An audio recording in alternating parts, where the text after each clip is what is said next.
évident. Tous les ans, on est entre 40 et 50 morts au moins. Quel est votre avis, vous, sur la question? Vous en pensez quoi de tout ça? La sécurité routière, ça vous évoque quoi? Drogue, alcool, vitesse et non-port de la ceinture de sécurité, des pratiques dangereuses présentes sur les routes calédoniennes. Ces comportements à risque expliqués ce matin à des élèves du collège de Poindimié. À l'occasion d'une journée dédiée à la sécurité routière, plusieurs intervenants ont proposé un atelier. La Yamaha MT-09 du peloton motorisé de Koné a fait sensation. Marguerite, élève en 5e, a découvert certaines de leurs missions. Ça sert à contrôler les véhicules. Ça sert à arrêter les voitures les gens qui sont alcoolisés et les gens qui fument du cannabis. L'unité motorisée de la gendarmerie nationale de Koné est en travail depuis octobre dernier. Les 6 gendarmes du peloton sillonnent l'ensemble de la province Nord. Son action est entièrement dédiée à la police de la route. Si des changements sont constatés dans les comportements depuis leur présence, l'unité reste peu connue du grand public. Bien que notre secteur de travail se projette aussi sur la côte Est, ils voient des fois passer des motocyclistes. Pour autant, ils nous voient d'un côté répressif, sans penser qu'en fin de compte, le volet répressif est là, mais nous sommes aussi dans la prévention du quotidien. 52 personnes tuées sur les routes du pays en 2018. Plusieurs comportements en lien avec le non-respect du code de la route sont identifiés dans ces drames. Au pays, le taux de mortalité est 4 fois supérieur à celui de la métropole. Un constat malheureux qui pousse le collège à agir. On ne peut pas, quand on travaille auprès de la jeunesse, on ne peut pas laisser faire. Il faut qu'on agisse et les événements des semaines passées, on a bien vu qu'il y avait une accidentologie en province Nord qui était importante. Donc nous, on essaye de faire passer le message auprès de nos jeunes. Une journée prévention qui s'est terminée pour certains par un examen. Les élèves de 3e ont passé l'attestation scolaire de sécurité routière de niveau 2. Document obligatoire pour s'inscrire au permis de conduire. Un moyen supplémentaire d'apprendre les bons comportements adoptés au volant.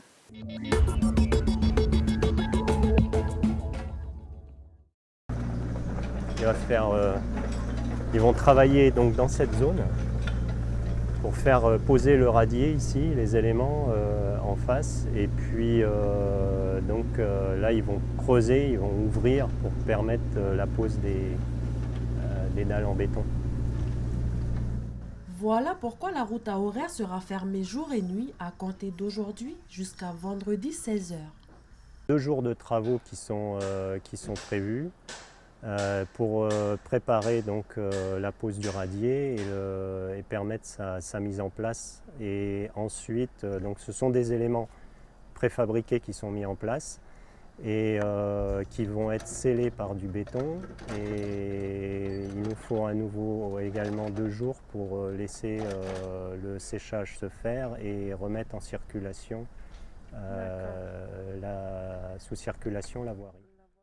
L'aménagement de ce tronçon permet de sécuriser la route pour le confort des usagers et éviter les dégradations dues aux intempéries. Cependant, de gros travaux restent impossibles à réaliser.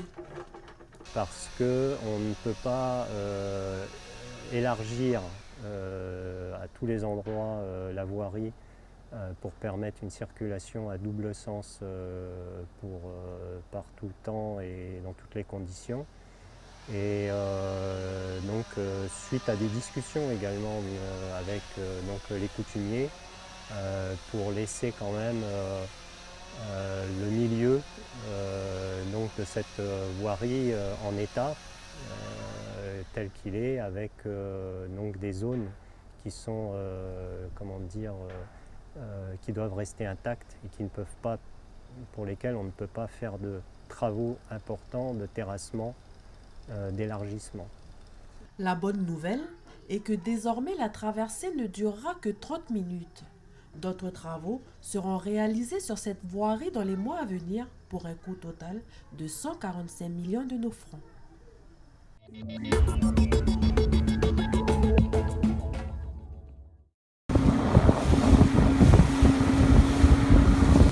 Attention, décalez s'il vous plaît.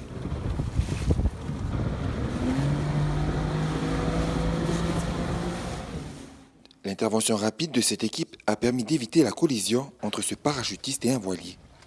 Une organisation rigoureuse est nécessaire.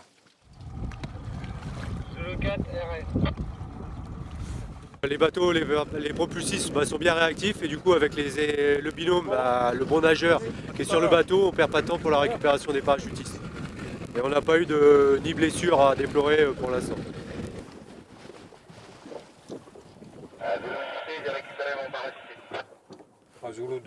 Sur place, une quarantaine de parachutistes du 8e RPIMA s'exécutent sous l'œil attentif des différents acteurs militaires.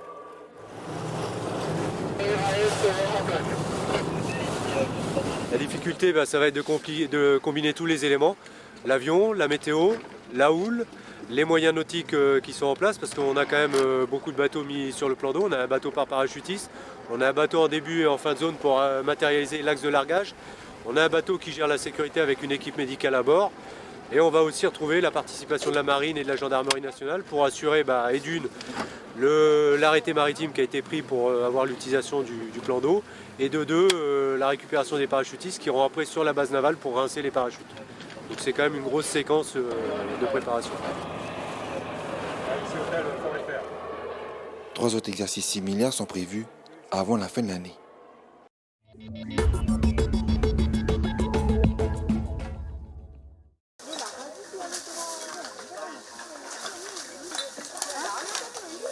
Nous sommes au Kolamar à Wailou. À Gandé, ce lieu est connu comme étant un dépotoir sauvage. Selon les habitants du coin, le site serait pollué depuis les années 1970. Pour mettre fin à cette pollution, bénévoles, coutumiers et scolaires ont décidé de nettoyer l'espace. C'est inquiétant la quantité de déchets qu'il y a dans les dépotoirs. On ne pensait pas qu'il y aurait en dessous la terre. On pensait juste que c'était au-dessus, mais en fait, il y en avait en dessous. Une action environnementale portée par l'Association pour la réhabilitation du patrimoine de Doneva. Objectif, supprimer le dépotoir et réhabiliter le site. Une initiative à laquelle ont participé les élèves du lycée Joan Avaquier de Nindia. Pour le bac pro chez PPE, c'est en fait un moyen pratique pour eux de mettre en pratique les compétences qu'ils ont apprises en cours pour le bac pro. Et après aussi, c'est aussi pour eux pour être sensibilisés et sensibiliser les gens autour et les enfants notamment qui sont là aujourd'hui à ramasser les déchets, mettre dans une poche poubelle ou rentrer à la maison et la jeter dans la poubelle. Surtout pas jeter dans la nature. Tous ont conscience des conséquences des décharges non contrôlées sur l'environnement et sur la santé. Électroménagers, moteurs et gros ferraillages sont récupérés et entreposés. Le reste des détritus, lui, est mis en poche. Plus de 500 kg de déchets sont ramassés pour être acheminés vers le dépotoir municipal. L'association, à l'initiative du projet, espère pérenniser l'action dans le temps. Un site comme ça, après une opération où beaucoup de scolaires, beaucoup de personnes bénévoles ont été présents, on ne peut pas laisser le site comme ça, il faut protéger, il faut vraiment lui donner une organisation et un suivi pour la suite. Voilà.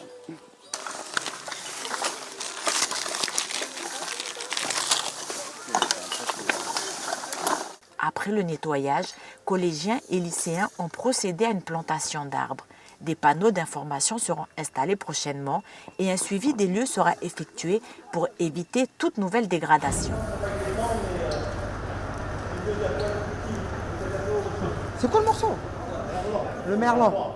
Le merlan et après il va détacher la poire. C'est 2 morceaux nobles dans la tranche à jus. Le but c'est de valoriser le produit pour la vente au boucher. Après, on va donc du coup venir chercher le gîte noir.